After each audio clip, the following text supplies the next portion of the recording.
We are live. There's children in the room.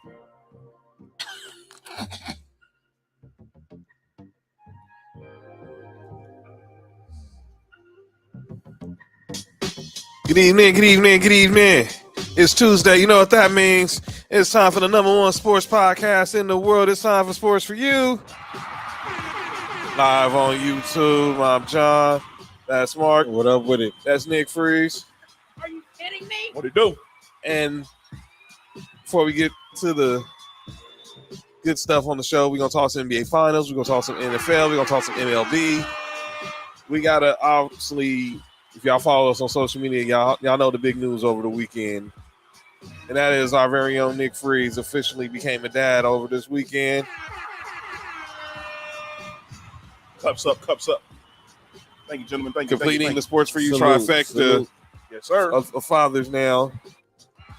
Right before Father's Day, too. Exactly. Baby Nico's in the house. Mom's in the house. Glad they're both, all three are well. Congratulations, Mom. Guard dog Bear's in the house watching his big little brother. That's what's up. Shout out to Bear. So congratulations. And Yes, sir. everybody's Yes, sir. healthy, Yes, sir. and we are here. So a lot to get into. Obviously seeing the first shout out to Montreal sending the love. Nick, obviously. Montreal, appreciate it. He one of the first to comment on the post. Appreciate it. All right. Average Joe Sports. They saying congratulations. Man, Obviously. appreciate it. So a lot to get into tonight. Obviously, we're going to talk about the first two games of the finals. We're going to talk NBA Finals. And we're going to talk about, a little MLB news, a little NFL news. Mini camps is going to start next week. Are you kidding me? So a lot to talk about. But first, as we said, Nick, oh, man, I seen one colder than that. Or I seen one colder than that. Montreal funny. I said 6. He said 6:20 earlier at work. I was like, I got you. You righteous. But I want to talk some of the big story in the news in the world of sports and in the world of baseball. And obviously with Nick here, as our resident Angels fan, we want to get his first thoughts on it. And that is that Joe Madden, of course, former manager of the Tampa Bay Rays, led them to a World Series appearance. Of course, became the manager of the Cubs, led them to their first World Series victory in over, I think, almost 100 years, breaking the curse of the Bartman and all that other stuff. And was recently the manager of the Los Angeles Angels, Knicks and Los Angeles Angels. But Hold on, before you continue. Yes, y'all, I am wearing an Orioles jersey. I'm wearing this because I had a pair of shoes that match this jersey. Only reason why. But He don't have the shoes on now, though. no, he No, doesn't. I don't. But Just so happened I have this on. yeah. So, but the reason why we're bringing this up is because the news today is that Joe Madden has been relieved of his duties as manager of the Los Angeles Angels. This was a team that was just 2 weeks ago #1 in the American League West Division. Yeah. At one time, we had the West and the East in baseball dominated by LA and New York. Dodgers on top of the NL West, Angels on top of the AL West, and the Yankees on top of the AL East, and the Mets on top of the NL East. Mm-hmm. And now the Los Angeles Angels are on a 12-game losing streak right now. Are you kidding me? That's why you got fired. And now Joe Madden has been relieved of his duties. Phil Nevin, who's been a long-time manager in the minor leagues, Cal State Fullerton product, so local product, is going to be taking over the duties as a manager. What the hell was that? Eddie Alvarez, I don't know. As my Dodgers are scoreless right now with the White Sox. Speaking of baseball, Nick, Yes, sir. your thoughts, your squad, your thoughts. We started off very well. I was very happy. Of course, I'm seeing, and it seemed like everything was just clicking. Shohei Ohtani was over there. He was playing well. Then you got Mike Trout's back. He's playing well. And it seemed like, the rotations were working real well. And everything looked cool. Then all of a sudden, I forgot who it was we had lost to that started this losing streak. But I happened to catch like some of that game.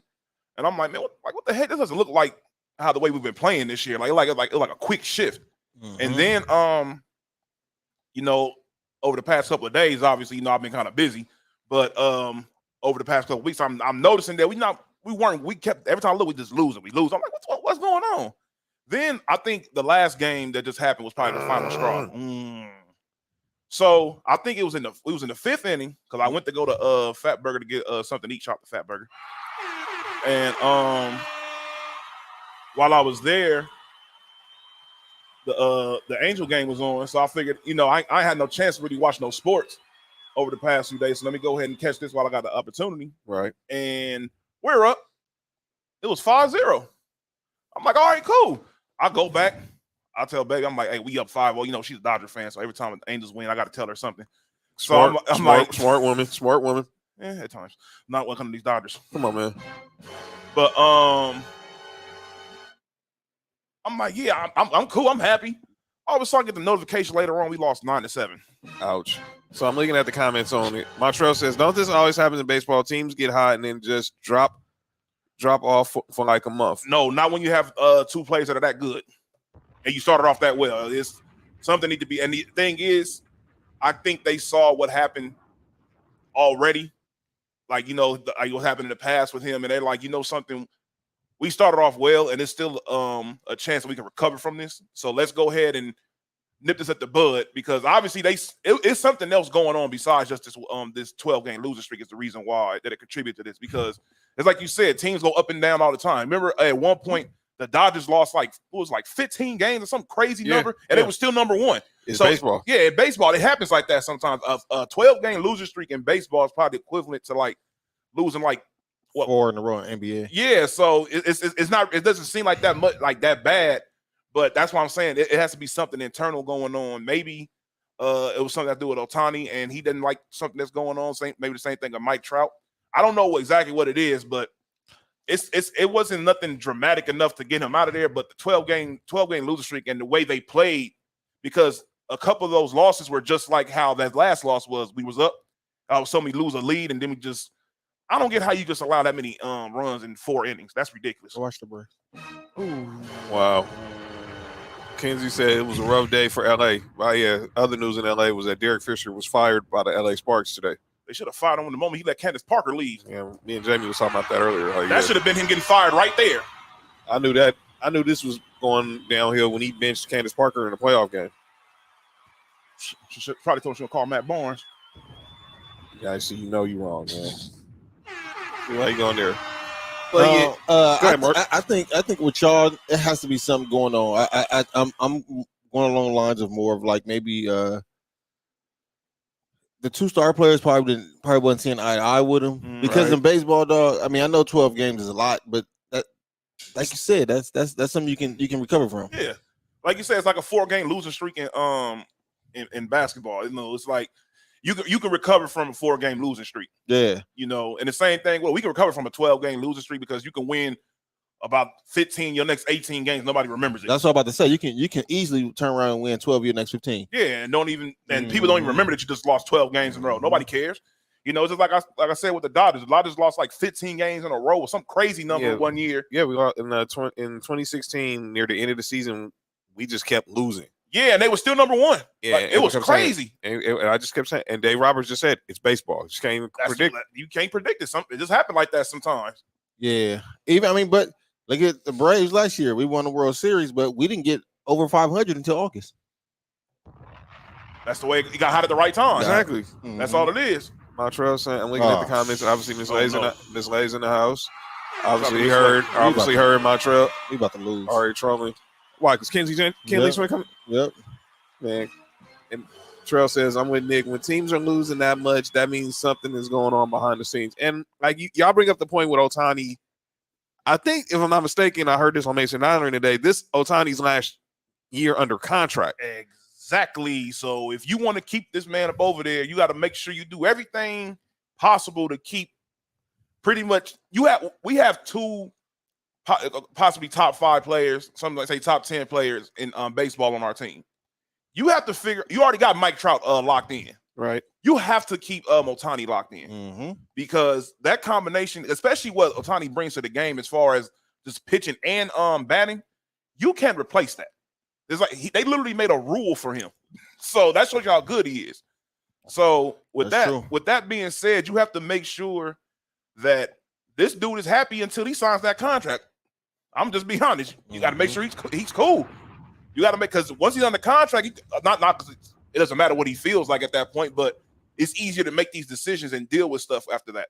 Yeah. So, but there's another story in baseball that I wanted to get into is on a serious front. Mm-hmm. A lot of people know in the month of June now it's been declared in this country as Pride Month. Obviously, the waves of awareness about LGBTQ, and obviously in the MLB. And the news came out. Whoa, hold on. What? We were talking about Draymond Green before the show. Uh-huh. He's calling out 90s players. So I'm reading a quote from Bleacher Report. I just got an alert from Bleacher Report. Gave a reminder to all those who couldn't handle the physicality in the 80s and 90s. He did a media availability, and he's calling out dudes from the 80s and 90s. Okay, we'll definitely get into that in the NBA talk. I want to see what Draymond then said. But what would Draymond do during the 80s and 90s? He'd probably be Charles Oakley. Nothing against Charles Oakley. That's a good one. That's probably who he'd be. But the reason I'm bringing this up because there's a story that's called a lot of win over the weekend, and that's involving, speaking of Joe Madden, one of his former team is the Tampa Bay Rays. So the Tampa Bay Rays, if you notice, a lot of teams for the month of June, they're going to wear, the rainbow, the different colors on their logo, on their jerseys, hats. 5 players from the Tampa Bay Rays declined doing that, and they quoted religious exemption. They obviously felt that because of their faith, they didn't believe they should do it, and obviously being Christian and all that. And full disclaimer, everyone knows I'm a man of God. So I'm in church every Sunday. Yeah. The reason why I'm bringing this up because I got a little disturbed by something I saw around the horn yesterday from Sarah Spain. Sarah Spain, of course, who's a normal panelist on Around the Horn on ESPN. And forgive me. And so I was trying to say this. She said, shout out to Kenley Jansen. Oh, that's why y'all pray for Mark right now. The Braves are in the top of the 9th. They're up 3-2 right now. And Kenley Jansen's coming in for the save. All right, go ahead, John. They're playing the A's right now. They're playing Josh and Will's new team. By the way, they haven't been good since they both became that their squad. But anyway, so she claims that this behavior is a behavior of like compared it to bigotry, saying that obviously the guys from the Rays are displaying bigotry because they're hiding behind their religion and not, being more open to the discussion because this isn't just dealing with baseball. This is dealing with other, with the whole society of LGBTQ people. By the way, that's not funny. Shayna said, congratulations to Nick and his girlfriend on the new bundle of joy. Hello to the other 2 guys on there. Is that really? That's what, I don't speak hater language. I don't. Hey, man, she's all right. Leave her alone. Oh no. See, she trying to talk down because she want to. Yeah, I mean, come on, man. Why is she even going there? But anyway, I didn't like it because I'm like, here's my question to you, Miss Sarah Spain, and you're great at your job. I love her passion when it comes to Chicago sports and sports in general. Levitard has her on all the time, pre and post ESPN tenure. Did you tell that to your colleague Mark Jackson?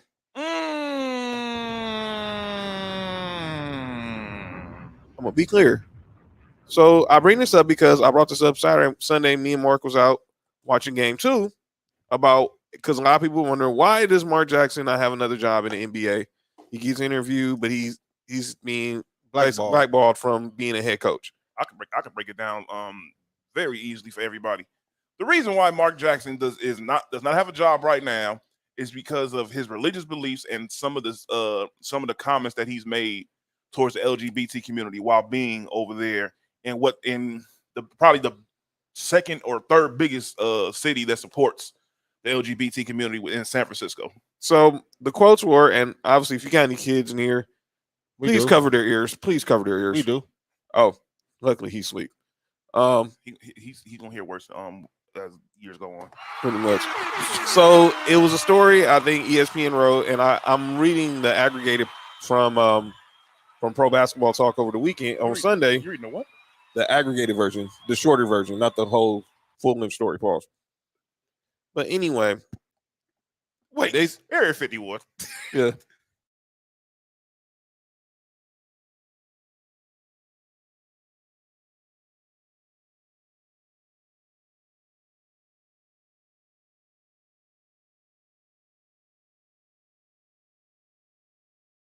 Please don't get it. Please look to the community in West Hollywood. Please do not do that. I apologize. Just We relax. good. Just relax. So here's relax. Yo, but let me get to the story with Mark Jackson before I get us canceled.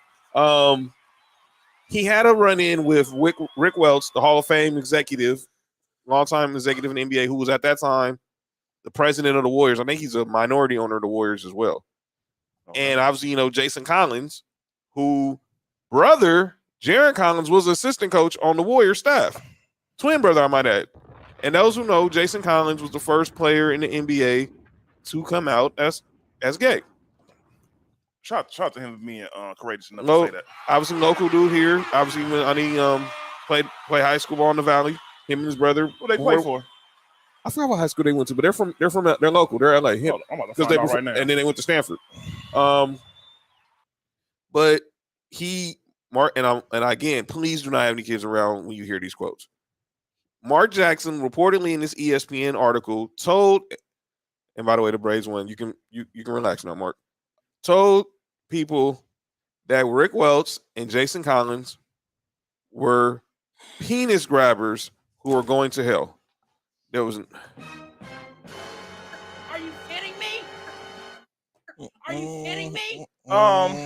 Mark Jackson, bruh, what were you thinking? You can't say that.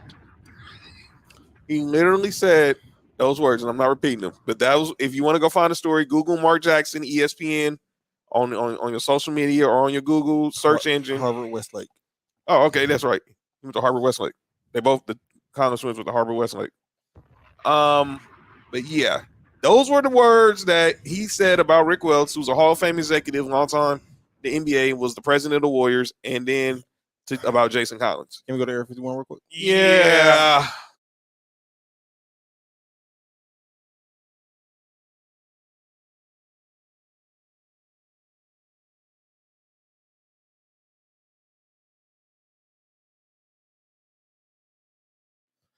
Yeah, so by the way, oh great. Speaking of bad pitching. What? Oh no. Dodgers got the bases loaded right now. We got Mitch White out there. He's cool. Mitch White's cool, but man, he pitched. I mean, he pitched that one game last year that was real good, huh? Yeah, it was on. They profiled it on Backstage Dodgers when he got called up, and his parents was watching from. He's from the Bay. I think from Stockton, I think. Oh, shout to the Yay area. But yeah, that is why Mark Jackson is not. And so here's my thing with Sarah Spain, and that's her thoughts. And then Clinton Yates, he chimed in on it. He don't even go there. He saying he thinks basically the whole thing with go to Area 51.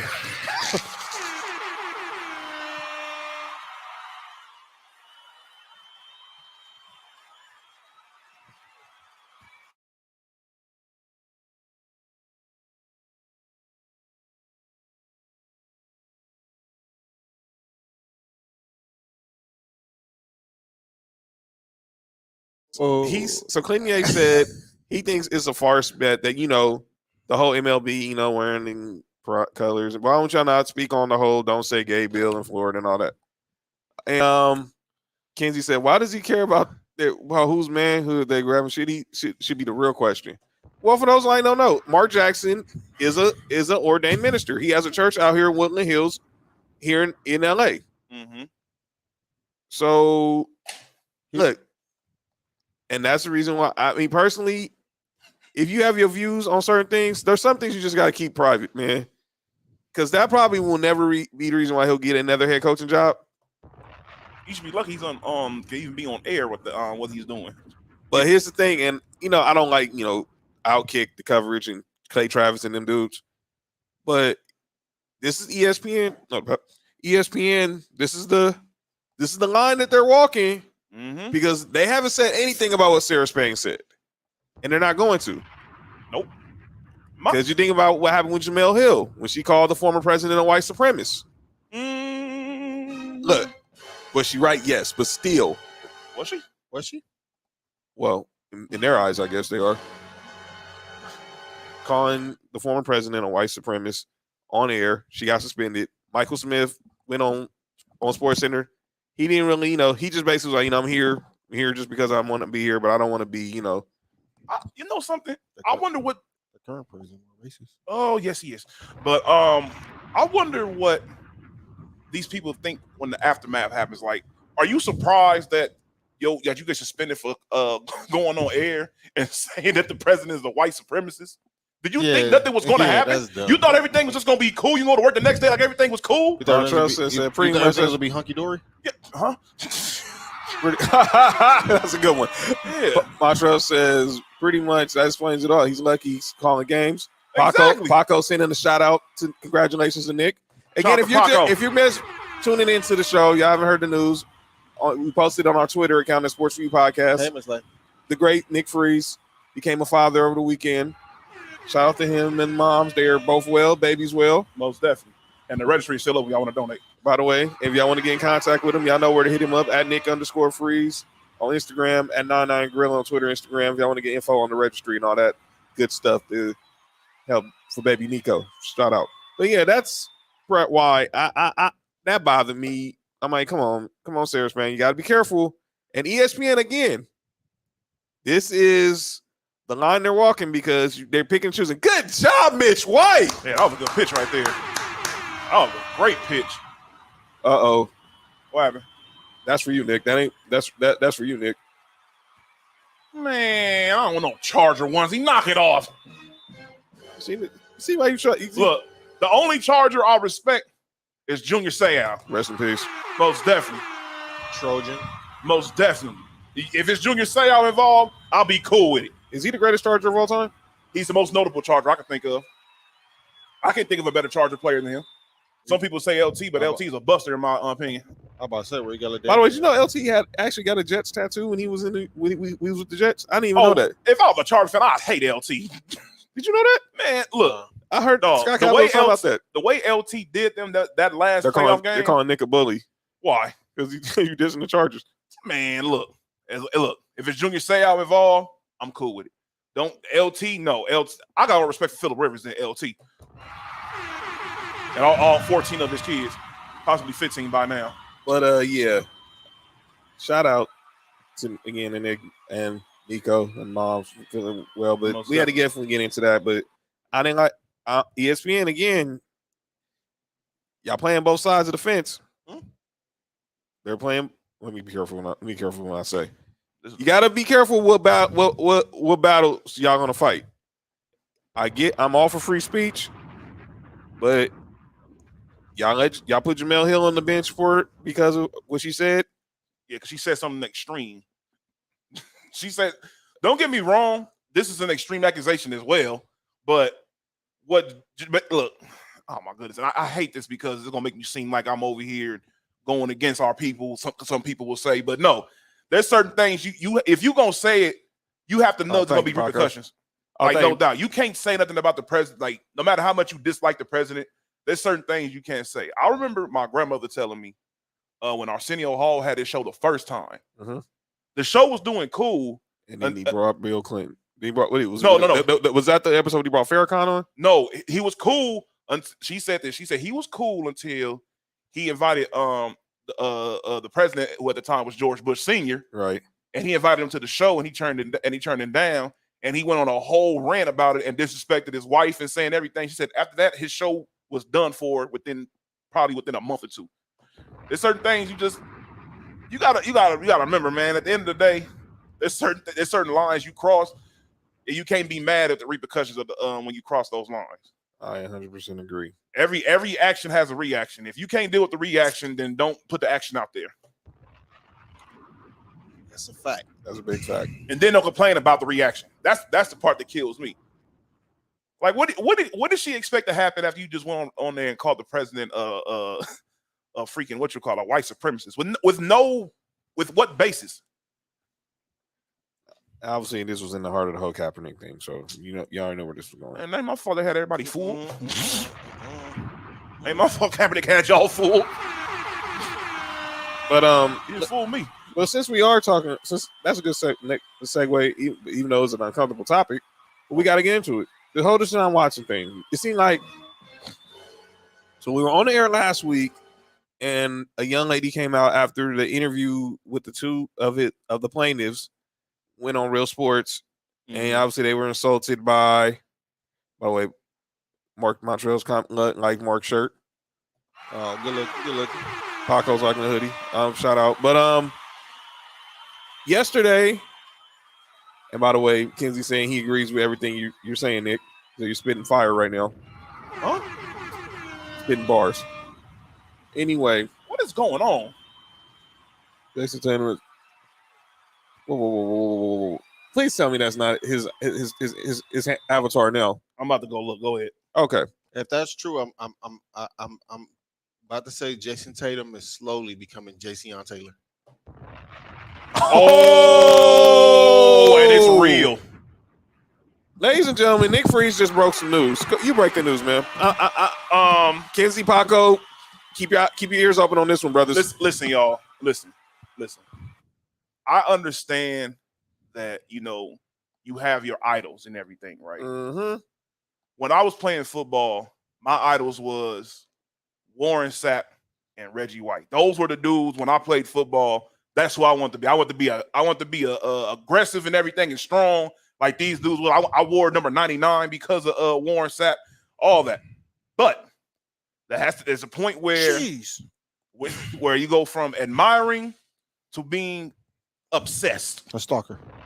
Yeah, man. You can admire somebody without being a stan. And this dude, oh my Lord, this dude Jason Tatum, what he's doing with this Kobe situation is, hey, look, yikes. That's you go ahead and do what you want to with your idols, player. But for me, it's starting to get kind of ridiculous because you're wearing stuff that Kobe wore. You're doing Kobe iconic poses and everything.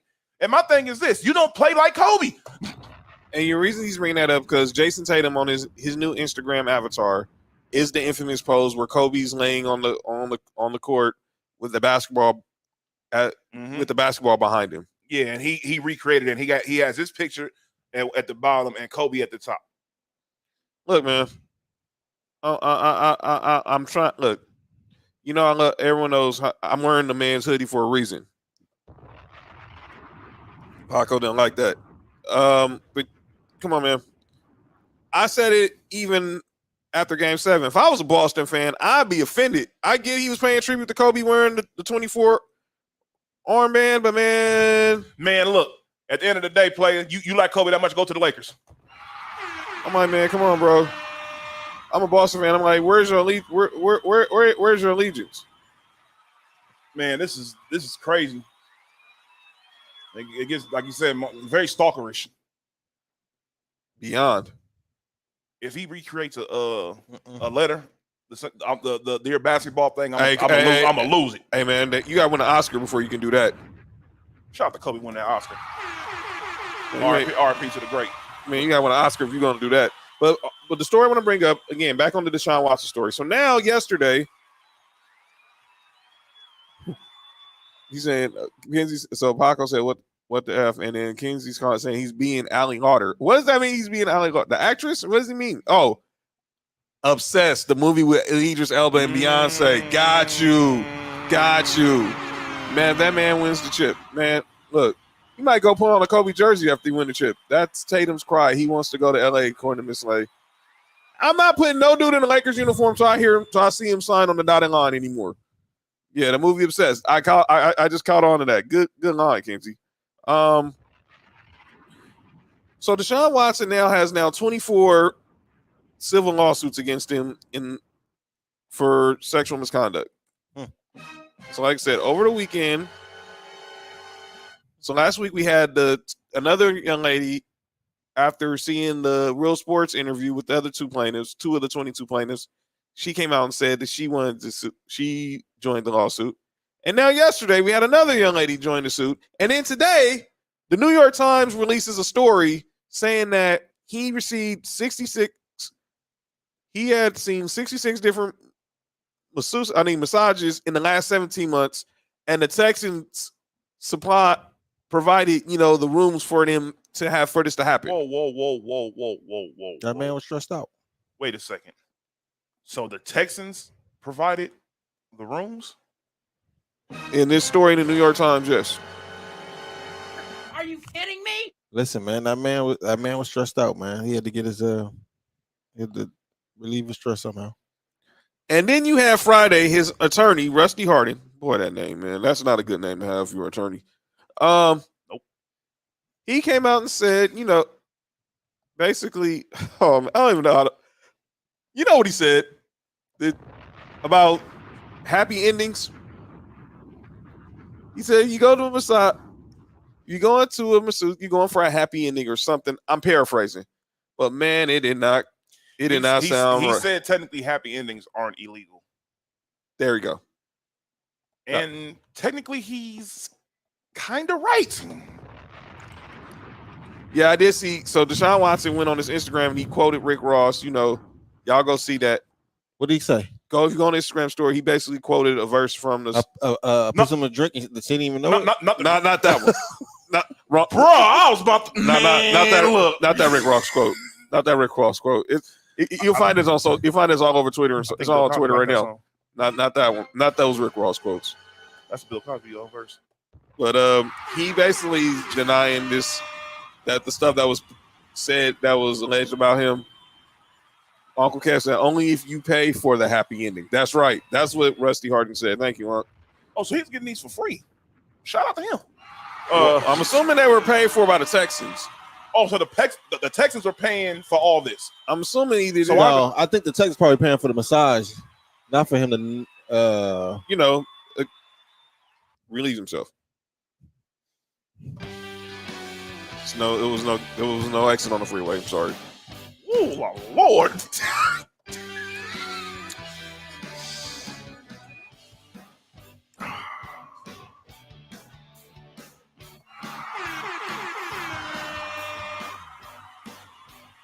John, you're a wild boy, dog. Was it always one massage going on at the same time? I guess not. And some of them girls went back for seconds. Possibly thirds. And I refuse to believe Deshaun Watson is the only person that's doing this. Oh, he's definitely not. He's a cover-up guy for somebody. But now I'm also saying the owner of Texans. Oh. Well, look, I've always said this. Too many coincidences aren't always a coincidence. Right.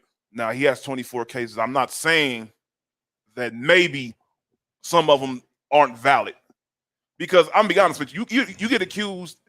If somebody gets accused of stealing 100 times, they may not have stolen 100 times, but they for sure probably stole at least 5. So that's all I'm saying. I don't know if all those cases are valid, but maybe there's a couple of cases in there that may be valid enough to get him in trouble. Because the fact that all these cases, there's still more cases popping up is crazy. I read a meme. They said that when the Browns ask Baker Mayfield to play, he'll be like, "No, I'm good." Wow. By the way, we don't even know if he's showing up to minicamp next week. Would it matter? I mean, I've been saying this. I got on the show that Baker Mayfield is trash. That you have. So, and speaking of Sarah Spain, she spoke on the Deshaun Watson thing too. Said it might have helped if the Cleveland Browns would have interviewed some of the victims in the lawsuits. For what? They're not signed. They're not part of the contract. They're going there for a football contract. They know that whatever he does outside of that, they don't. I mean, they probably don't care about. Because I'm pretty sure there's some dudes, Ben Roethlisberger, who does some crazy stuff off the field, and nobody cares about that because they're such a great football player. So, Michael, man, him, Dan Marino too. So I'm reading it. That's true. Lawrence Taylor. Do not bring. Come on, Paco. Don't say that, dude. What do you say? Jonathan Kuminga. We're not going there. We're not going there. Come on, man. So I'm reading the comments. Montreal says, I wonder how many more stories will come out. This brother might not even play this season. Oh, he's going to play this season. He's going to play. You're crazy. There's no doubt about that. He'll get a suspension. He's going to play. But he will not miss. He won't miss no more than 4 games. Look, the Browns did enough research on this. They didn't give him that fully guaranteed contract for no reason. They knew what they signed up for. They knew he's going to be suspended for a while, which is why this year his contract only counts for $1 million. They knew exactly what they were doing. That's it. $1 million. That's it. I think he'll get more than 4 games. They knew exactly what they were doing. He'll be back by like week 6, 7. They got like a prime time game around that time. They got, I think, the Bengals week 8. He'll be back on Monday night football. I think got a Monday night football game against the Bengals. It just so happens that is a Monday night game, he's coming back for that game. Guaranteed. That'll be the storyline. So I'm looking at he's back by that game. He's playing against the Bengals. So Paco really just really Googled Jonathan Kuminga. Really? That's what you're doing during the show? Come on, Paco. My Uncle Kev says crazy because if you film it, it's legal. It's because it's porn. He has a point there. He has a very good point there.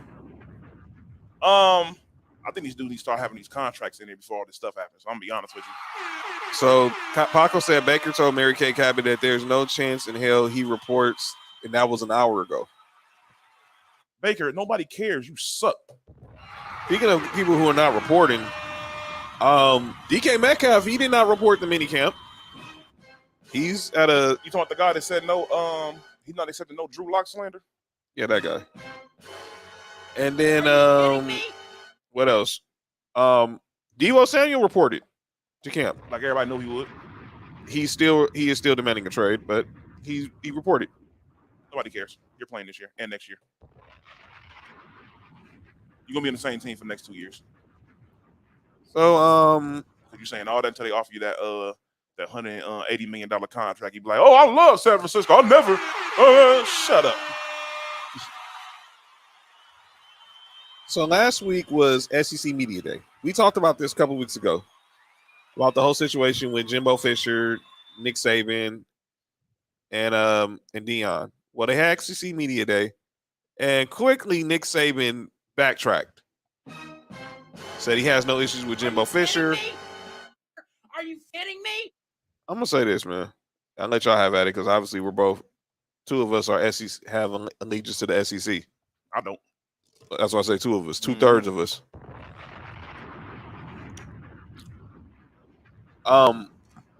Let it go. Let these dudes get paid. Let these kids, if they make their money. I just saw that Duke just hired Nike's his ex-executive to be their general manager of the men's basketball team. Dookie cheating. They say you ain't trying if you ain't cheating. Come on, man. Stop it, Nick. What I do? Saban. Oh, I'm about to say, what I do? Yeah, you're good, bro. Yeah, Nick Saban should really stop because I'm sorry, his last 10 years, most of his players been paid. I mean, he has freshmen that can buy alcohol, so what do you expect? He just really dawned on me. Yeah, you got freshmen out here buying alcoholic beverages legally. Yeah, he said we got 21-year-old freshmen. Yeah, that like what's his name? He's played for the Bears. They used to be up over there with him. Oh my God, the safety Eddie Jackson. Yeah, he was old when he got drafted. Like when he became a free agent, I'm like, what the heck? How are you getting your first big free agent contract? You like 28 years old. Yes, man. That's what they do in Alabama. Like that's crazy. That's some holdbacks. I don't get that. They redshirted him 4 years. Yeah. Dude was over here playing college, playing over there. What you call it? Playing JUCO for like 5 years and then go transfer over. That's code. So let's talk some hoops, gentlemen. Get some music going for the hoops. Let's talk some hoops. Freeway Series, June 14th. Yeah, next week. Dodgers, Angels, obviously Freeway Series at Dodger Stadium. Or no, this is at Angel Stadium, I think. Yes, sir. No, that one's at Angel Stadium. Yeah, the one before the All-Star break will be at Dodger Stadium. David Price is in and will leave, and we're still have not scored yet. Come on, Dodgers, man, get it going. So let me obviously get into what Mr. Draymond Green just happened to tell all these 90s players. But Paco has a question. He says, if Baker doesn't, what happens in the big picture? Well, the big picture is this. You just won't get paid. The big picture is y'all probably win like 1 or 2 games throughout that time. Deshaun Watson wins y'all a bunch more, and y'all have a very good team that won't make the playoffs this year, but will have very good draft picks next year. So it's a win-win for y'all because next year's gonna be the year for y'all anyways. This year don't matter. I'm just being real. It's kind of like how I felt like this year with NBA. I'm like, there's no Kawhi. Paul George got hurt. I mean, whatever happens this year happens. But I'm waiting for next year to happen. That's why I would feel as a Browns fan. Draymond told players in the 80s and 90s they was getting bullied. Oh, by who? I guess players that they were playing against. I guess just called out player. You were getting bullied. Now I ain't playing the whole quote. You want to play it? You want to send it to you out? Play it. You can play it. But he just basically said saying that players in the 80s and 90s were getting bullied back in the day. I would say that the players from that time used to tap dance more than the players do now, but that's a whole different story. Yeah, so let's talk on the coaching front. Obviously, my Lakers, Paco, Kenzie's Lakers, Miss Lay's Lakers, they officially announced Darvin Ham as the new head coach on Friday. Hired him, announced the press conference on yesterday. And I'm gonna say this, man. I'm not the most athletic person, but man, listen to that brother talk. I was ready to lace up the sneaks because he was talking. He sounded like a leader of men. As Mark is listening, he's actually going to look. He want to give us context of what Draymond was saying. Yeah. So here's what we get into what Darvin Ham was talking yesterday. He talked a lot about sacrifice. And it's not just going to have to come from the young guys like the Austin Reeves, the Stanley Johnsons of the world. He said there's going to be some sacrifice for one LeBron Raymond James, one Anthony Marshawn Davis Jr., and one Russell Westbrook.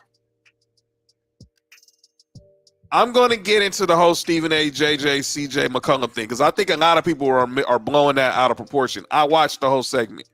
I'll get into that in a minute because what Stephen A said, because I need to also educate people when they see these quotes on social media. Just you got to look at the whole thing. So, but I'm focusing on Darvin Ham right now. When I listen to Darvin Ham talk about does he fear, being fired and this and that, he just came out with the ultimate quote. I got shot in the face when I was 14 years old, April 15th, 1988, by a stray bullet. That makes you either two things, fearful or fearless. I'm fearless. This ain't nothing to coaching.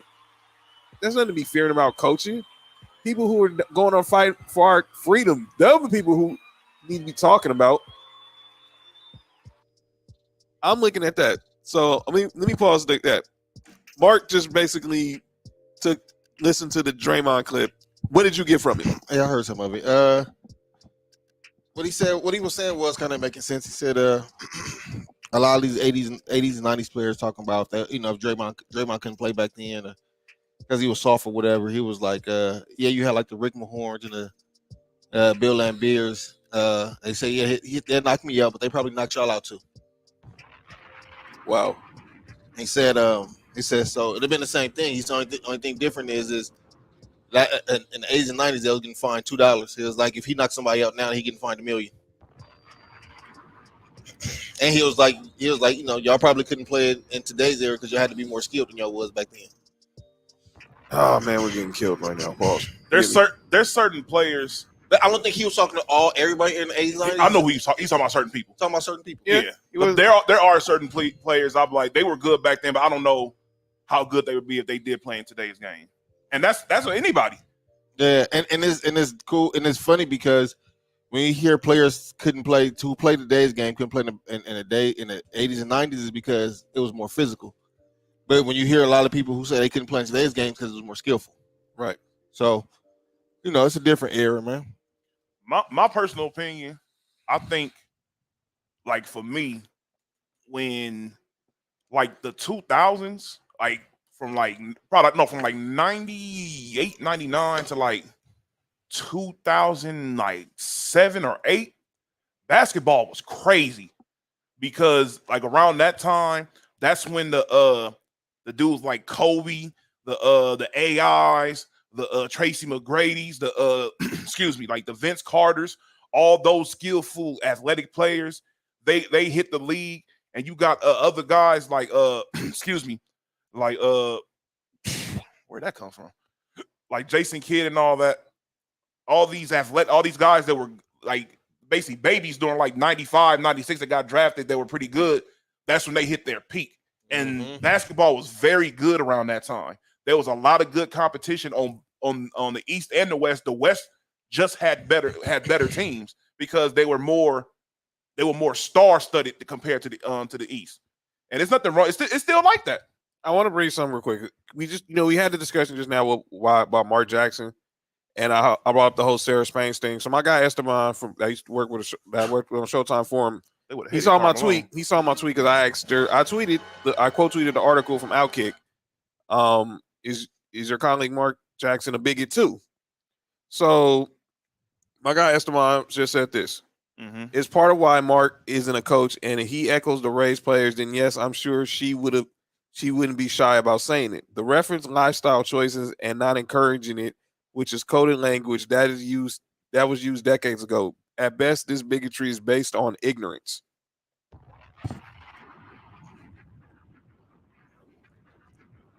But I'm gonna ask again. How long has Mark Jackson been working at ESPN?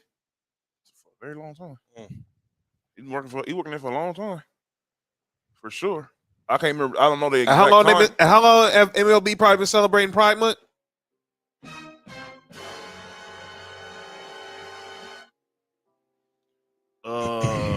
You have a point there. This is still technically, people can feel the way they want. But Of course, Paco, we always recording. You know what it is. Yeah, of course. But it's still something new to everybody. There's a lot of people that still feel a certain type of way towards that particular subject. And there's people who feel that way, but they're still like, at the end of the day, it's your choice. I don't have to agree with something, and then just bash it all. I can not agree with it and be like, something that's your lifestyle. And there's you don't do no harm towards me, anybody. I don't really care. It's 2022, everybody. Love everybody. I agree. So back on Darvin Ham. So with Darvin Ham, he's basically, to me, he sounded like he talked a lot about sacrifice. I said, and it starts with defense. Now, obviously, I don't know how this roster is going to look in the next month. It's not a defensive roster, but we don't have a roster right now. Our roster is LeBron, AD, and THT right now. Oh, and Russ. Well, he hasn't opted in yet. Him and Kendrick not haven't opted in They're yet. opting in, but they will. And then we got team options for Stanley Johnson and Austin Reeves. You said him and who? Him and Kendrick Nunn. Who's that? Street clothes. Unless they find someone to trade for Kendrick Nunn, and which probably could because he's only making $5.5 million. What's that? Chicago dog? Yeah. That's a little bit too much for me. Pause. But he talked about sacrificing, and and obviously he's still a fan of Russ, but he didn't want this to all be about the players. He wanted this to focus on, we got to buy into a vision. Everyone has to buy in, and when you rate him, and then people got to be held accountable. Mm-hmm. And what I got from listening to him, I was like, look, you're not finna come and punk this dude. When you ain't finna come sitting in no coaches meetings like you was doing with Frank Vogel.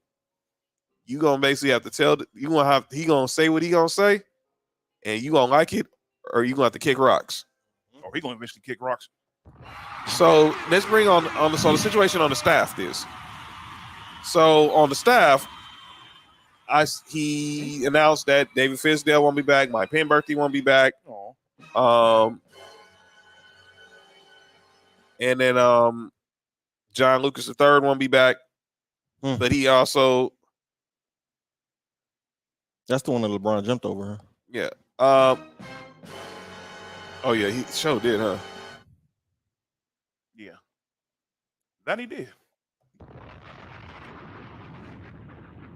And he announced that, and he did offer a spot to Phil Handy. Shout out to Paco. We'll talk to you in the AM, brother. And Phil Handy said he'll join the Lakers staff. So good there. And the reports are out there that Rasheed Wallace is probably going to join the staff eventually. Now Shams is saying they have a verbal agreement, but there's no pen to paper yet. And I was with shout out to Paco because he did the spaces last night because everyone in Lakers Twitter was just so happy that Rasheed was hiring. Phil Handy is coming back. Let me this is why I want to say this to all my Laker fans who are watching and who are listening, who are going to watch it live, or you're going to go back and watch the replay. Don't let stuff like this be be news. This is stuff that we're supposed to be doing. You're supposed to hire the right staff. I don't want this to be headlines that, oh, we hired Rasheed Wallace. We're bringing back Phil Handy. This is just what Rob Pelinka's supposed to do. This is what he's supposed to let Darvin Ham do, bring in the right coaches. Watch out for Chris Rock. Hey, leave Will Smith alone. But it's a big deal because it hasn't been happening. I mean, it could have happened. But that's my problem though. Because I think what happened with Vogel and then bringing in J Kidd, Lionel Hollins, the staff they should have kept. Well, Lionel Hollins stepped down because he has some health issues. But he was tired. Yeah. Huh? What? I don't. Are you kidding me? Boy, Mark. Are you kidding me? He was tired, man. I have nothing to say either. I have nothing to say either. What's his last name? Lionel Hollins. No. Will Smith? Nah. Lopez? Nah. Oh, Phil Handy? Nah. I don't know.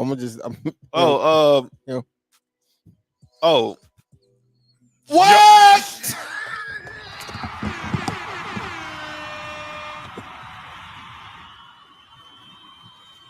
There's no way. Mark just found Area 51 on the south side of Chicago. There's an Area 51 on the south side of Chicago in the White Sox dugout. He better not be over there with Kuminga. Oh, my God. All I'm going to say is go look up the Chicago White Sox roster and just look at their last names, and you'll know why Mark just said what he said. Bro. I'm not saying that on air. There's no way, man. Come on, bro. His last name is Man Richard. Be Finn in the house. All right. But back on the Lakers staff, though. This is what I was saying, and Kinsey was saying, like, I don't want this to be the headlines. Like I said, I think with Vogel, this was an overreaction because they let Luke Walton come in and bring in a bunch of his homeboys, which is cool. I get it. Mm-hmm. You want to bring those who been with you. I mean, he brought in Judd Bushler and Jesse Mermies and guys like that. He brought back B. Shaw. But obviously there was still a lot of bad blood with B. Shaw in the organization because he felt he was supposed to be the successor to Phil, and they brought in Mike Brown. I mean, he should have been. But people said B. Shaw didn't interview well, but whatever. What's the interview matter? He's been there for the whole freaking time. That's stupid. I mean, don't ask me. That's Mitch Kupchak and Jim Buss's freaking idiot. Mitch Kupchak and Jim Buss's decision. And they idiots for that. But so there was an overreaction with Vogel when you basically going to tell Ty Lue and Amani Williams and guys like that, we need to pick your staff. Guys who are proven coaches, they're not going to accept that. Shout out to JT, 1,000 hits. Enjoyed it. By the way, you want to talk about a story right there. Justin Turner was pretty much out of baseball, pretty much with the Mets and with the Yankees and the Orioles. He comes home, obviously grew up in Long Beach, played at Cal State Fullerton, playing for his hometown team, Dodgers, and is now going to be a Dodger great. He won't be in the Hall of Fame. He probably won't even get his number 10 retired at Dodger Stadium, but he will always be remembered. Oh, yeah, he's going to remember for sure. He's going to be one of those Dodgers we remember forever. He'll have plenty of those nights. Yes, Miss Lay. Yes, that is his name. The last name does start with M. Oh, yeah. She found it. Yeah, that's wild. Yeah. The man's name is Man Richard. Yeah, I'm just going to do I'm not calling Man. nothing. Name is Man. That's all I know is. No, his name's not even. It's Richard. Man, come on, dude. Yeah, man. What if his first name is Richard? Are you kidding me? All I would say is, Kinsey, what did they call Richard for short? And I'm not going there. Good thing Kuminga's first name ain't Richard. Jesus. That would be crazy. Oh, boy. That was wild. Yeah, John. So I do think it was a big deal because like your previous coaches, but I do like to receive Wallace hire if and when they make it formal. Shout out to Dice in the house. I like Phil. Yeah, that's it. That's it, Montreal. I like Phil. Yeah, him. Yeah. OG. Yeah. Isn't that what Deshaun Watson got? Stop it, man. Stop it.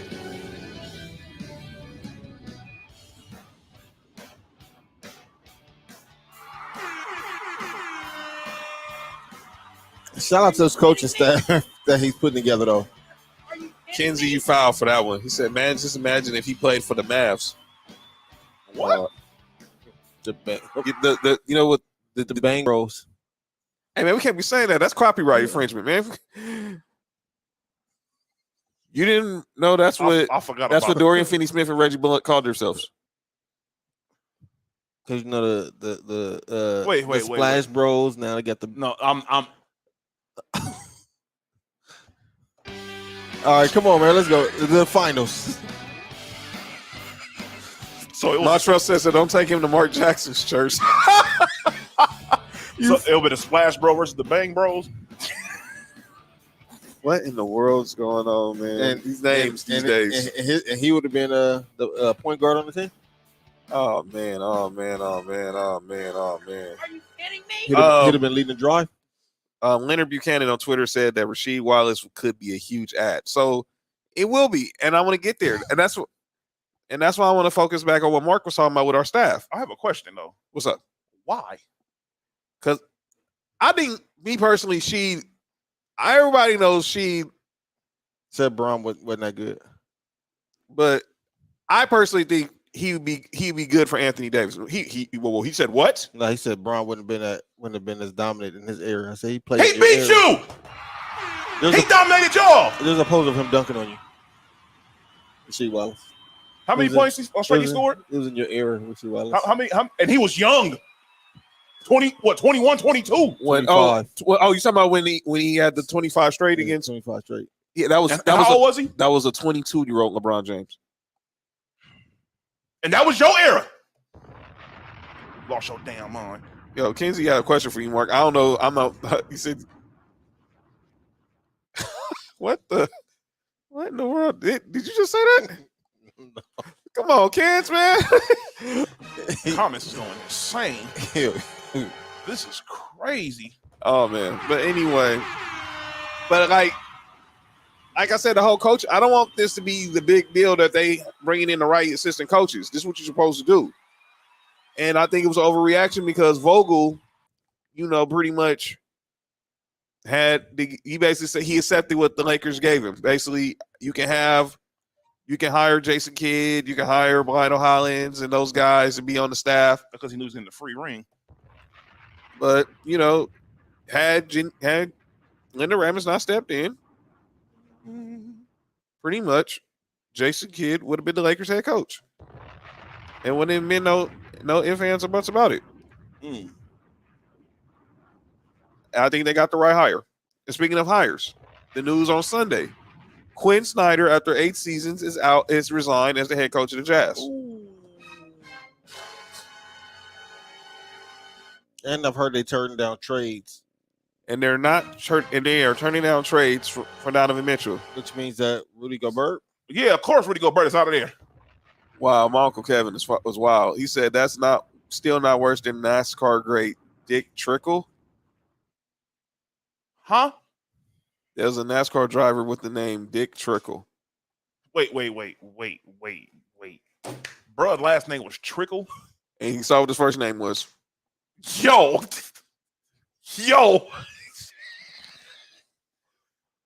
I guess that's the way stuff trickles on down. I'll take your word for it, Uncle. I'll take your word for it, Uncle.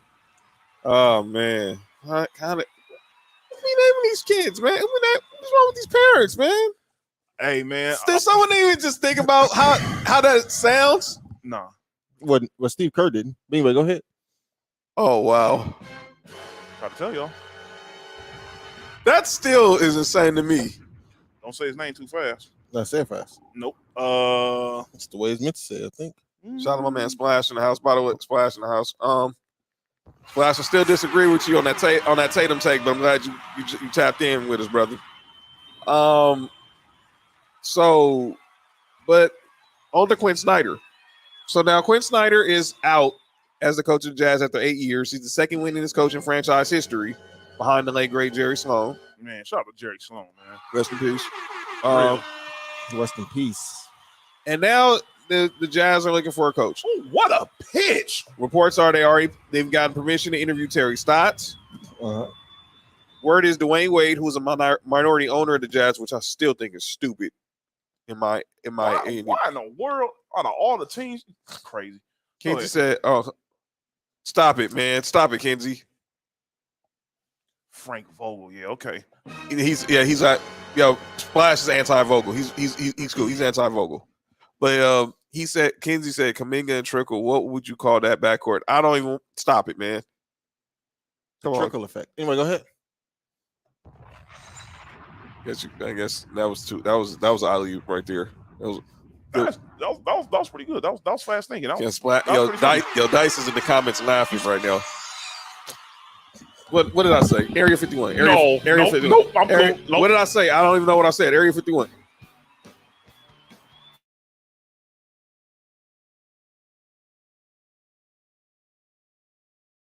Of the LGBT. Good thing her bike pump wasn't here. We back. Kenzie said that Macho said Kenzie out of control, man. No, Nick is out of control. Yo, Nick, that was a joke you had to be here for. Splash knows because he be in the space. He said Kenzie sounded like Paco right now. They said Paco. Oh man, Shout out to Paco. So but let's go there. So obviously Quinn Snyder. This was a very slow coaching cycle. So Kings hired Mike Brown. Lakers, we hired Darvin Ham. And now we have 2 vacancies open because we got Utah now, and we still got Charlotte. Charlotte today, they met with Kenny Atkinson. They're going to meet with D'Antoni tomorrow. That's who they're about to hire. And if I'm I tell you that. They've already met. No, Kenny Atkinson is meeting with MJ today, and D'Antoni's meeting with MJ tomorrow. Because they've already met with Mitch Kupchak and the front office of the scout. But they're going to get in front of MJ. If I'm LaMelo Ball, I'm going to Jordan's office and say, if you don't get Mike D'Antoni up over here, I'm out of here. Because the offense that he has, and I tell people this all the time. People always talk bad about Mike D'Antoni as a coach. His system is you said the sound kind of we good? How we sound? We sound good? We good? We sounding good. I mean, how we sounding, fellas? They're probably from that what you call him earlier. Miles, they said Miles Bridges is the only person trying to get out the NBA. You seen that picture? Yep. Hey, yo. Yep. They said NBA is a side hustle for him. Listen. What is Miles Bridges doing? Oh, don't worry about it. He'll be on that name. Oh yeah, for sure. Oh, but look, what's wrong with your players, man? Look, if LaMelo, if you get Mike D'Antoni over there, and like I said, plenty of time about Mike D'Antoni is not a bad coach. The problem with Mike D'Antoni is he hasn't won a championship. If Mike D'Antoni has one championship, the whole narrative about him is thrown out the window. You know who he is at that point? He's Doc Rivers. That's like he's better than Doc Rivers. Well, Kenzie said it sounds like we're talking through cup phones right now. Kenzie said, oh man. Hopefully y'all broke Area 51 and it don't work anymore. Wow. That's funny.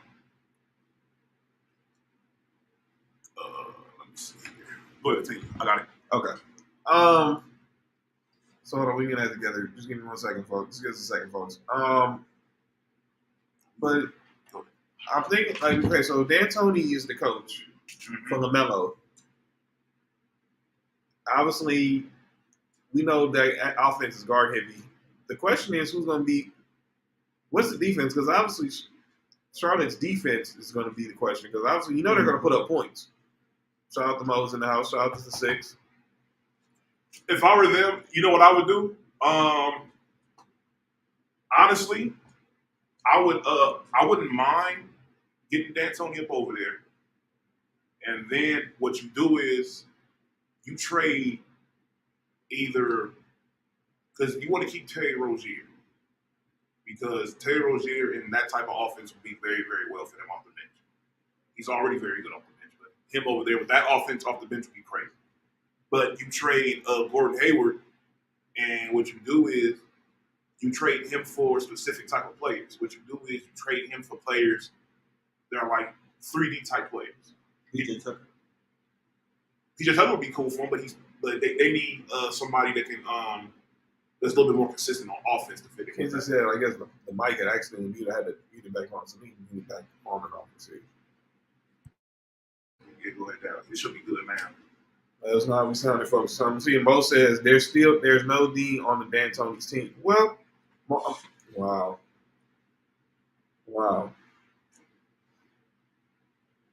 Come on, Mo.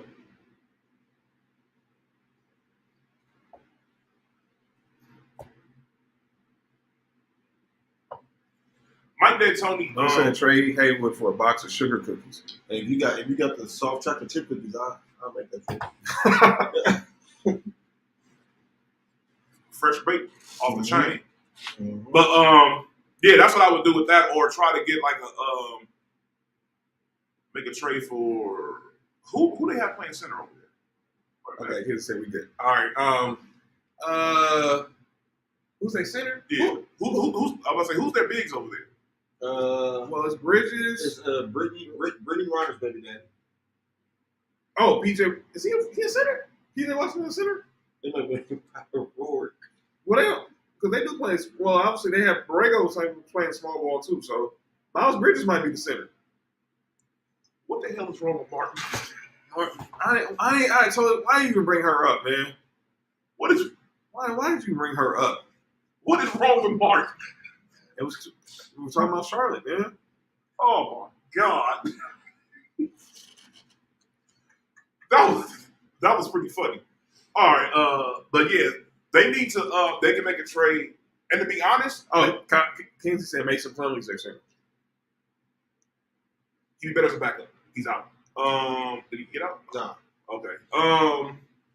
Here's the thing. If they get Mike D'Antoni, Thanks. Shout out to Kinsey and Splash. They said it was Mason Plumlee. He was the starting center for okay. Who played power forward? Brittany Reiner's baby daddy. No, Miles Bridges is power forward. Oh, where PJ Washington play? I think he's a 3. I might make a joke about that. I would make a trade. By the way, time out. Go ahead. You say Brittany Griner? Yeah, he been saying the whole That's time. what I'm thinking, man. Q, you never like what you saying? I didn't. The first time Just dawned on me. That's why I'm like, man, Mark is crazy. You mean Brittany Renner, dude? Oh man, I think Brittany Reiner's taller than him. she probably is. At least she's like 6'7", 6'8". She said she could beat DeMarcus Cousins in game 1-on-1. She probably can right now. he is tall. She said, okay, he a 3. All right, man. Wow, this is really crazy. I'm gonna mute myself. This is a crazy show. This has been a crazy show. This is Thank y'all in the comments for This is ridiculous. Nope, I'm extra cool. Not during June, I ain't saying that. 5 seconds on 20 seconds on now. That was, yo. Just really dawned on. I didn't really dawn until Mark said it just a second ago. Like he really. Oh, man. Yeah, so I Free think Brittany Griner, by the way. I think D'Antoni would be a good coach for the Hornets, man. I think Jordan should go ahead and pull that move. I think Yeah, I think because- D'Antoni too. Because look, people say if they want to Mike D'Antoni, he takes your team to the playoffs. Right. Wait a minute. The other coach was when he coached the Nets, right? Which one? Atkinson, yeah. Yes. Defensive minded coach, right? Yeah, but and heavy on the player development. I think it's a Lakers situation going on. What? Where he hired both of them. What you mean bringing? Why not? I would like to bring. I would like to bring Kenny Atkinson on our staff. No, Oh, I'm talking about. Oh, you mean Charlotte bring Hey, him look, in? I'll be honest with you. That could work. That could work. Oh man, that could work. That could work. If MJ and Kupchak can sell him on being D'Antoni, because I think he's number one. He's the number one guy. He's not the number one in Golden State, but Mike Brown is leaving. So can you sell him on coming back to the Eastern Conference? Mm-hmm. Why not? I think you can. I mean, I don't know how Jordan is That's fine. at selling his franchise. No pun intended. I mean, I'll be honest with you. If I'm a head coach and a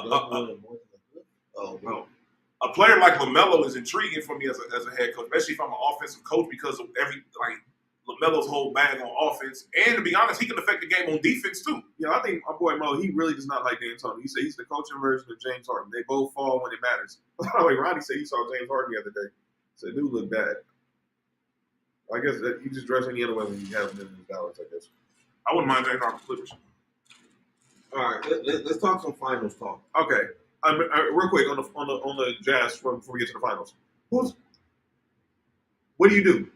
Obviously, you're going to hire Darren Williams. But what about with the Gobert Donovan situation? Nigga, Rudy Gobert the hell up out of here. Word is that the Bulls might be interested in, but it would have to take them trading Nikola Vucevic. Would you trade Nikola Vucevic for Rudy Gobert? No. No. No. No. No. No. No way. It's all. But you know something? It's all according to what you're trying to do for your team. Because if I'm the Bulls, I don't turn that down so fast. Only reason why, if the Bulls, who are already a good defensive team, want to become an even better defensive team, then they make that move. Mm-hmm. Mo says no. My boy Splash, what we said about Ham's 2 assists. Like I said this on Darvin Ham, Splash. I don't want the news about Sheed and Phil Handy to be breaking news. That's supposed to be, I just want Rob. You get a chance to hire your coach. Now just do your job. Get the rest of the staff. This shouldn't be headline news. The Lakers should be knowing what they're doing. They shouldn't be getting people saying, "Oh my God, they made the right decision." You know what I mean? That's what happens when you're a franchise. It's like that. You have. Kids said LaMelo's a younger, better Steve Nash. Whoa! Whoa! Whoa! Whoa! Whoa! Whoa! Whoa! Whoa! Let's get to the finals. Okay. Let's Whoa! talk finals before we for real, man. What? Better than Steve Nash? So, please. So, we're getting ready for game 3 tomorrow. Yo, everybody's Kelly Kinsey in the comments saying that's blasphemy. You talking about 2-time MVP Steve Nash? First ballot Hall of Famer Steve Nash? Top 75 Steve Nash? Come on, man. That's crazy. Probably a top 10 point guard of all time. Yeah. Yeah. We got to figure out who else is there. But on to the finals. We're tied at 1 game apiece. Game 1, thought the Warriors had it. They were up 12 going into the fourth quarter. Al Horford. And then Al Horford just went nuclear, and he couldn't miss. Jaylen Brown couldn't miss. Derek White. By the way, that Derek White, I hate the Celtics. And that Derek White move, low-key, has been a good move. It has. Kenzie, you are really being blasphemy right now. What did he say? Steve Nash was mad. Come on, man. You get that Laker hate out your blood. That's crazy.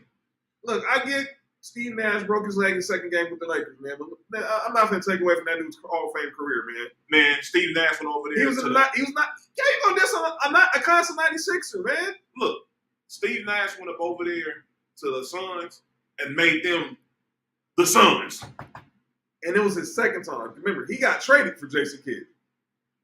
But I'll leave that alone. Back to the finals. Think about what you just said. The caliber of players involved in that trade. Jason Kidd for Steve Nash. A rookie, Steve Nash. I'll get back. Let's get back to the finals. Or second year, whatever. Game 1, like I said, Al Horford goes nuclear. Jaylen Brown goes nuclear. You get 20 points from every starter. Obviously, Jason Tatum had his worst game. Probably had his worst game in his first finals game, but he dropped 13 dimes. Like Mark said, you want to see how you play at your worst. And he was 3 for 17. He had 12 points, and he had 13 assists. Here comes Dice. NBA Finals. No, not Wishbone. What you call it? Well, hold on, Dice. What you say? He called Steph Curry Wishbone. Don't pay attention to him. That's I know. Dice. Don't even get Dice started with Steph Curry. I know Dice don't like Steph Curry, man. Yeah. Mo says, is Tatum cracking under the pressure? No, he had a good game, too. Mm-hmm. Did he? Well, he had a minus 36. He had a better game, too, I should say. Big game boy. I don't know if he's cracking under pressure, but like we was talking about all this Kobe stuff, that might not be good for his psyche. He needs to go into the game being himself, not trying to be Kobe. Clown.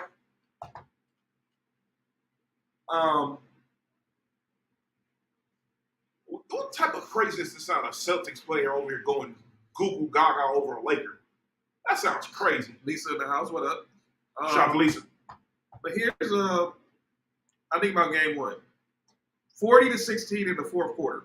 That's crazy. Steph had 21 points in the first quarter and finished the game with only 34. Mm. He had only 30. He had no points in the second. He had 13 in the second half.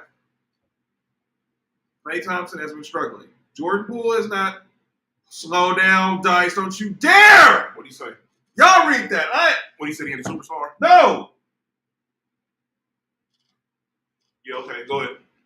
He played like Kevin Durant, but he's the next Kobe. Yeah, sure. Come on, man. Y'all, come on, dude. Come on, Dice. Chill. But back to the finals. So, Klay Thompson hasn't looked well. What else? Jordan Poole didn't look so well. Shout out to Eric Carroll. So PTSD is done?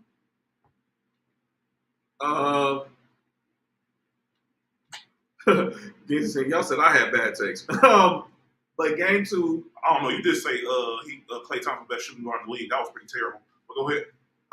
So back to the finals again. So obviously in game 2, you had Jason Tatum score his 20 plus points. You had Jaylen Brown, but boy, Jaylen Brown, Jesus Christ, forgive me. But the rest of the team, the rest of the starting five, yeah, 2 from Al Horford, 2 from Marcus Smart, and 2 from Robert Williams. That is not a recipe for success. And like Mark was saying, the role players are going to be the key to this series. Mm-hmm. We know what we're going to get from Steph. You know, okay, B saying we know what we're going to get from Steph. B said change the audio. We know what we're going to get. Well, you know what you think you know what you're going to get from Jason Tatum. Mm-hmm. Obviously, we're thinking you know what you're going to get from Jaylen Brown. But you don't know what you're going to get from these other guys. We don't know what you're going to get from Klay Thompson right now. He went 4 for 19 in game 2. Power father in the building. We don't know what we're going to get from we don't know what we're going to get from Jordan Poole. He hasn't looked well in this year. You know, he had a decent game too. But Marcus Smart, inconsistent. Al Horford only had 2 points after he had like 24. Derek White's still playing well. You're not getting nothing from Robert Williams. And obviously we know Robert Williams is healthy. But like I said, nobody's healthy in the finals. Nobody. Yeah. But on to game 3. Gentlemen, what were your observations of the first 2 games? I'll start with you, Mark. Well, I don't really watch much of game 1. You didn't miss much. Game 2, you can tell early that somebody didn't want Golden State to lose that game. Scott Foster on the game? Tim Donaghy. Ouch. And I said that when I said the worst thing that could happen to Boston is Jaylen Brown starting off having 11 points in like the first 5 minutes. He had 6 points for the rest of the game. He was just shooting Boston out the game. He was letting Draymond getting Paul's his head. Draymond did play good defense on that one play. I was like, yo, he was in his pocket. Yeah. Steph Curry was playing good defense too in that game. But just watching it, what I am noticing is that Boston is a much better team, and it's a much better fit to play against Golden State than what I originally thought. So I told you, these are the top 2 defenses in the NBA. This is the first time that we've had the top 2 defenses playing in the finals since the 96 finals with the 72-10 Bulls versus the 96 Sonics with GP, Sean Kidd, Deathless Shrimp, obviously Percy Hawkins and the crew led by George Karl, which was the last year a guard won Defensive Player of the Year because that was the year Gary Payton won Defensive Player of the Year. Mm. And this year Marcus Smart became the first guard in 26 years to be the Defensive Player of the Year. What I got out of game 2, if the others don't show up, like the Clays, and I shouldn't be putting Klay Thompson the other because he's an all-star. Mm-hmm. But he's playing like an other right now. He hasn't played well, and I think a lot of it is him pressing. It's him pressing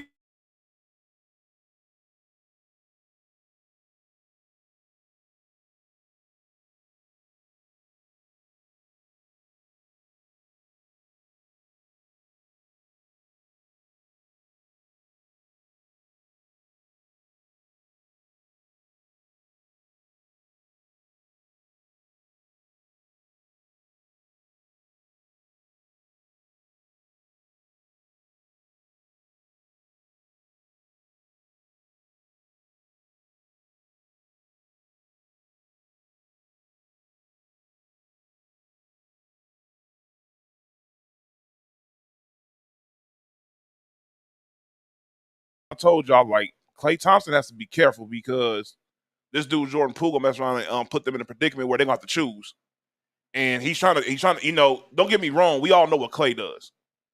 And Klay is most definitely one of those guys that his impact on the floor is definitely great. But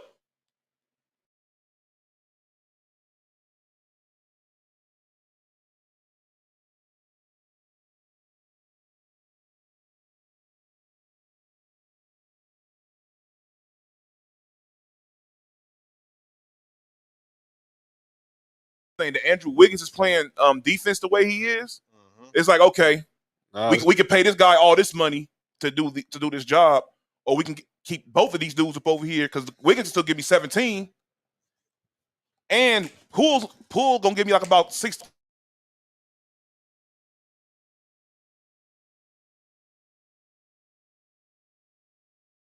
And you don't have Klay. Yeah, It's when Klay is there, no matter if he's off or not. It's just the thought. Presence, yeah, the presence. You have to account for Klay Thompson, and that opens up the offense for everybody. Opens up the offense for Cameron, the top one. It opens up the offense for Steph and everybody else. Is when you have shooters like that. So, I still got Golden State to win this, but now I'm not surprised. I wouldn't be surprised if Boston end up pulling it out. We're here, folks. We're just getting the camera straightened out. That's all it is, ladies and gentlemen. Just hang in. Y'all still comment. We can see what y'all read, what y'all typing, so don't trip. The simple thing is, this: if you're the Warriors, you got to continue playing defense. Obviously, shout out to Simply Ball dropping in the house. So here's the question I want to ask you guys and everyone in the comments. You have a choice right now. You have to sign one. If you're Golden State, you're Bob Myers, you're Steve Kerr. You can only spend your money on one of these players. Are you spending it on Andrew Wiggins? Or are you spending it on Jordan Poole? I'm going to be honest with you. Y'all gonna look at me crazy for saying this. I'm trading Klay to get more players and draft picks and signing both of them. Because at the end of the day, I'm gonna choose the young. I'm trying to get. Look, we still got Curry. We can got these young dudes over here, and everybody buys in and goes over there. And you don't know what you can get for Klay. You might mess around and get somebody good over there for Klay. Montreal says Wiggins. He said he'd take Wiggins. I don't know. I don't know if I'm trading Klay. That's just me, but I understand each scenario because it's you know what it is. If I'm a team, I'd love to be in Golden State's predicament. I'd love to be Golden State right now to choose. Like, man, do I want to keep Andrew Wiggins, who's an all-star, who started in the All-Star game, or do I want to keep Jordan Poole, a potential six-man or dude that can start on my team that can give me this production that he has, as he plays more with Curry, the chemistry builds. He's gotten better literally every single year he's been in the NBA. Yeah, Lisa, you broke the show. You broke the show. Kenzie, like so far I'm seeing people like what Nick is saying. What about you, Mark? Klay or Jordan Poole? I mean, Steph, Jordan Poole or Wiggins, or another scenario like Nick is saying, maybe it's time for you to say peace out to Klay. Kenzie said there's really no wrong answer. There's really not. You're good with either one, but the whole thing is it's going to be difficult to get rid of Klay because now at that point the Splash Brothers are done. Yeah, and that's the reason why I'm not breaking that up. I'm letting them ride off until their career ends, both of them.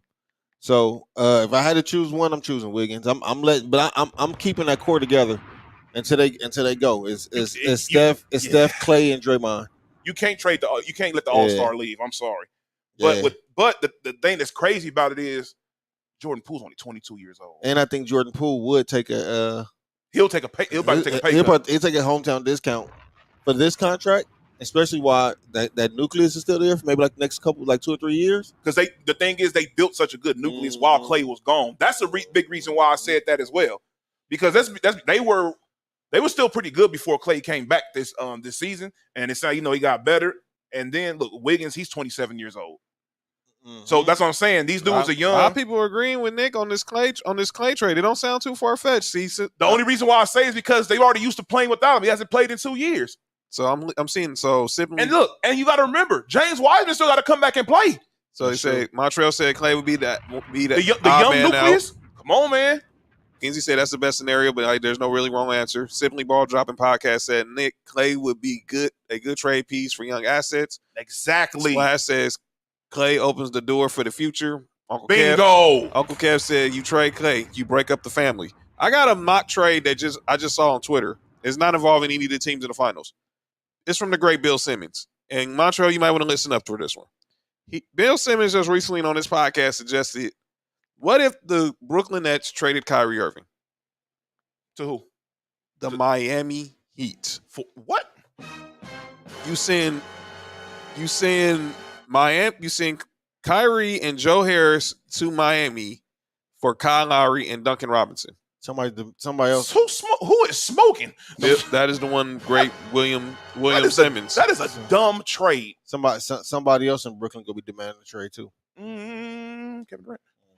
By the way, Kevin Durant's not. He still haven't really said. By the way, what did we make of this whole situation with KD calling out Stephen A. and Skip and Shannon? Stop being the baby. Go ahead. And then the whole thing today, and I want to bring this up before Paco left because he asked me what were our thoughts on the whole situation happened this morning on First Take with Stephen A. versus CJ McCollum and JJ Redick. What exactly? I started a clip, but I couldn't finish it. So this is what happened. So they were discussing Darvin Ham's press conference, and obviously his comments about Russ. Yeah, and obviously Stephen A. said he didn't like the fact that Russ was there. Now he didn't say he didn't like the fact that Russ was there and supporting.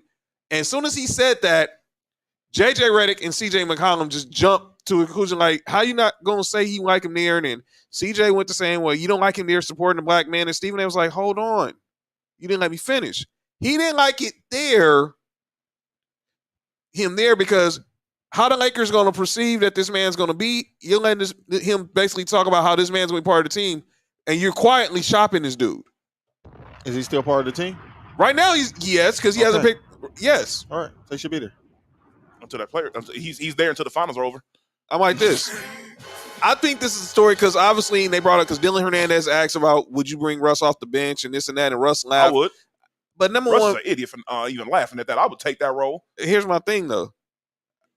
I thought that was blown out of proportion because I think Dylan Hernandez, he likes to stir the pot. Him and Plasky, they like to stir the pot at the LA Times. They're good writers, but they like, trying to see if they can get some clicks. Some click, on their articles. Oh, Lord. Oh, go ahead. Stop it. What?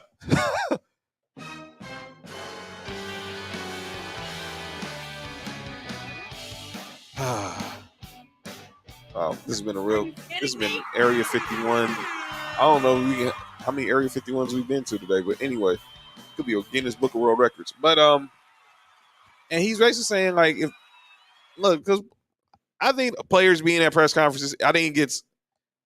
Oh, hold on, Paul. You gotta say pause when you say comments like that, Splash. That they got on Stephen A. You know what? But you gotta say pause when you say something like that. But the thing is, just don't say it. Yeah.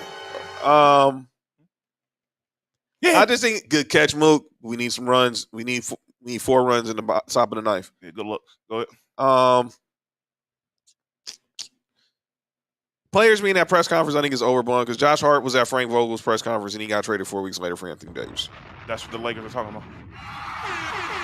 But what I'm saying is he was still part of the team at that moment. Yeah, so I mean, I had no problem with him being. I personally think the whole topic is really just much of enough. And for him to say it, I get what he was trying to say, but I think he just got to be careful because obviously now you got guys like CJ, like JJ Redick, and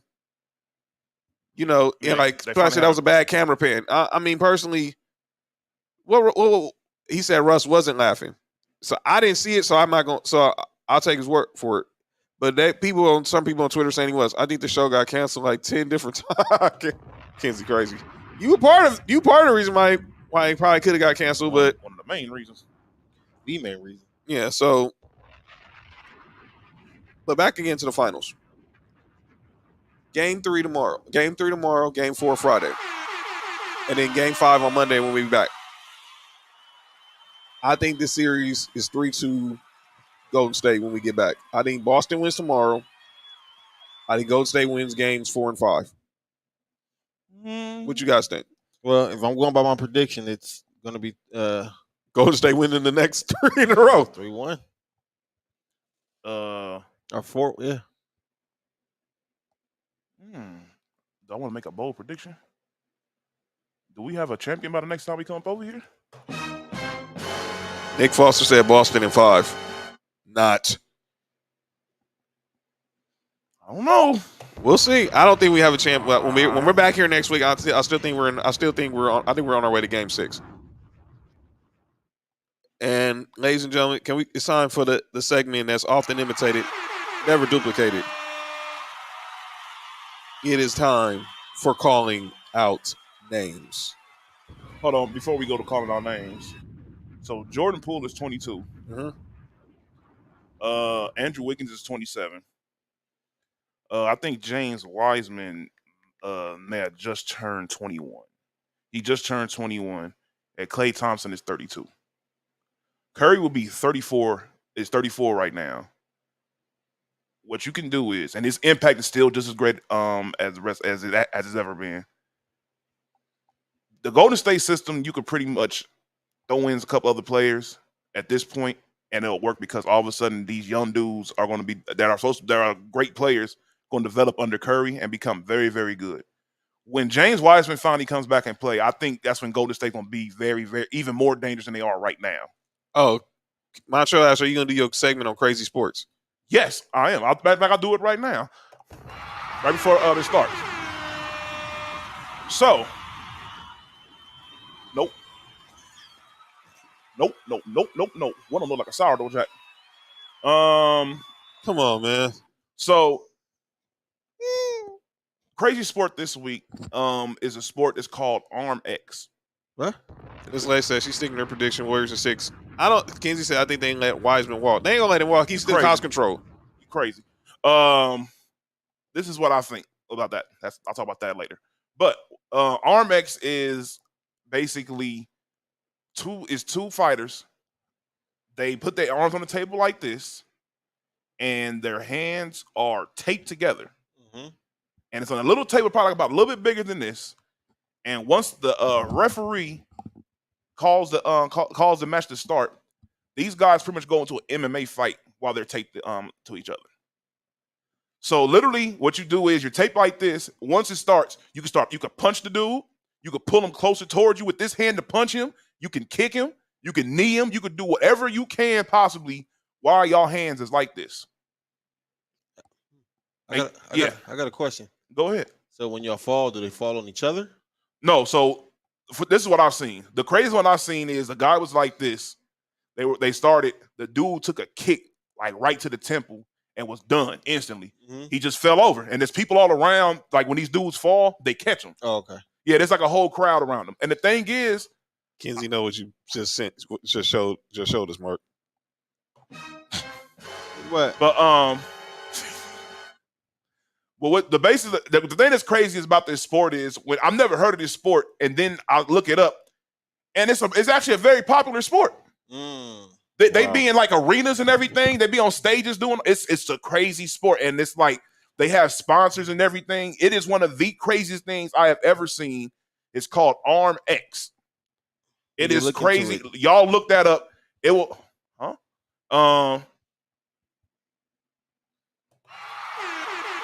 Out to the south side of Chicago. Oh wow. Safe. Whoa, pause. Yeah, that the sport is called Armex. All y'all look that up. I will send John a post about it so y'all can see it and y'all can comment about it on Sports for You. On Twitter and Instagram.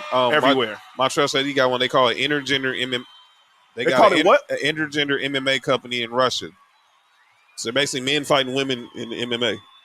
It makes martial arts. Yo, that's crazy. Let me tell you something right now. Nope. No, I'm not going to do it. No. Nope. Don't tell me nothing. Look, that's not going to work. And all I can say is if that was happen out here, that has sexual assault case written all over it, and that's all I have to say. I saw. And let's go right into calling out names. Well, Montreal Wild said, "I seen an old dude fight a. I'm not saying the F word, but a plus size woman," and I'm like, oh, so you fought Lizzo? Stop. My God. Oh, let's get to calling out names, ladies and gentlemen. There's our show. I got one person to call out. Unfortunately, my phone died, so I can't read the whole list. But I know there's one person. It's a company I need to call out. I need to call out Pro Football Focus. Ooh. I respect Pro Football Focus, but today, I'm like, what are you doing? So I saw on Good Morning Football today. They had their top 10 NFL coaching rankings. They had Bill Belichick 1. They had I think John Harbaugh 2. Andy Reid was 3. They had Matt LaFleur on the list. Whoa. Sorry. John Harbaugh is not a better coach than Andy Reid. I'm sorry. That's all I got to say. They had such names like Matt LaFleur, Kyle Shanahan, most of them were on the Pete Carroll, Mike Vrabel, Frank Wright, and Mike McCarthy. The reason I'm bringing this Vrabel? Yes, as a top 10 coach. And the reason I'm bringing this up, and y'all might go with the whole Rams homer thing, but it needs to be called out. Sean McVay was not listed as one of the top 10 coaches in the NFL. Was Sean McDermott? No. But Mike Vrabel was? And Mike McCarthy. No, I'm sorry. No. If you go look in the Telegram, I just sent it right now in the Telegram. No, I'm cool. It should be in it. It might be. I might send it. I thought I sent it. I thought I sent it in the Telegram. Cool. If not, I'm cool. But I tweeted it out at JWatson0984. Did you see it? They had the top 10 coaches, and how do you not have the coach who just won the Super Bowl now as a top 10 coach? He's one of the best play callers in the league. Knock it off. Yeah, no McVay in the top 10. That's ridiculous. No, not even no Zach Taylor. You mean tell me neither one of the coaches that made the Super Bowl are a top 10 coach, but Mike Vrabel is. Mike McCarthy is. I'll put Mike McCarthy like 15. Matt LaFleur. Obviously, look, Kyle Shanahan I get, but let's slow down, man. Come on, dude. I mean, what do y'all? I mean, this is where analytics just goes wrong sometimes. Mark, go ahead, man. For me, calling out that I had two people, but for one is the NBA refs. Yeah, that first half of that game too. It was on Pro Football Focus. That first half of that game too was officiated horrendous. Dodgers lose. And there was somebody else that I forgot. I can't think of it right now. I said it before the show started. Oh, Miles Bridges. Oh yeah, you said that he's doing some stuff that's going to jeopardize his career. Well, it said he might be the first player that's trying to get out the NBA. What does that mean? Today he posted a picture of he had a cup of lean. Oh no. For all those who don't know what lean is promethazine, aka cough syrup. Prescription cough syrup, which is at its highest. The highest grade of cough syrup you can get. I'm talking about if you take this, you are going to sleep. That's literally, if you think Robitussin knocks you out, boy, oh boy, this will have you knocked out for 3 days. You got to be kidding me. Oh, no. I only did to post it with a double cup. He had him a paper plane in his hand. So you were really trying to screw up this next contract you're about to get, right? I don't think he cares. That's why they said. And don't forget, he raps on the side, too. That's why they said he might be the first player trying to find his way out the NBA. Well, yeah, you're a genius. Yeah, that's not the smartest thing in the world to do. Yeah, that was stupid. Nick, you have anything? Do I have anybody for calling out names? I feel like I do, but I can't remember what it was. I guess I don't. To be continued next week. And ladies and gentlemen, that is calling out names. So like I said, final thoughts before we head out of here. When we're back next week, we will have 3 games played in the finals. I'm going to go out and say game that when we come back next week, it'll be Golden State 3-2. And we'll be looking ahead to game 6, and I still think I'm going game 7. Nick Foster has his NBA legal in the NBA. Well, they stopped drug testing for it. I wouldn't say it's legal. They just stopped drug testing for it. We're not talking about the weed thing. We already know. We already knew players smoke weed for years. That ain't nothing new. It's just I got Boston winning tomorrow. I think Golden State wins games 3, 4, and 5. I still got Boston in 6.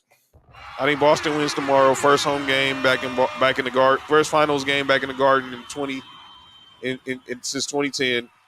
But I think Golden State comes back when we're back on here next week.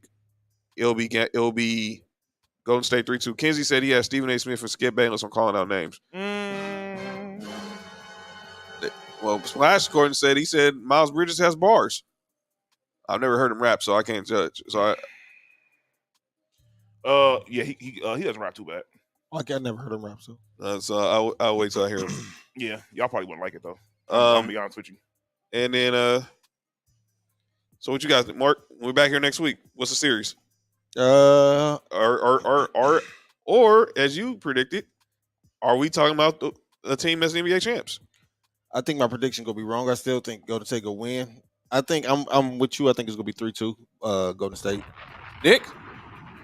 By this time be 3-2 Boston. You think 3-2 Boston? I think I got Boston winning on everything in 6. Which means the next game they play will be the clincher. Anyone that wants to drink lean, I have 2 words for you. Lil Wayne. Nick Foster says 4-1 Boston. Okay. By the way, we didn't get into the story. We'll maybe get into it next week. This story with the PGA Tour, a lot of golfers leaving, going to play for this other tour called the Live Tour, which is sponsored by which is ran by the Saudis. What? The Saudi Arabians. Oh. And they're giving out bags. Hold on one second. Air 51.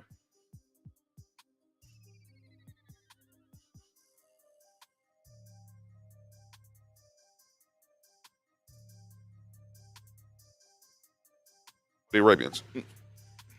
And we're gonna maybe get into that next week because they offered Tiger a bill.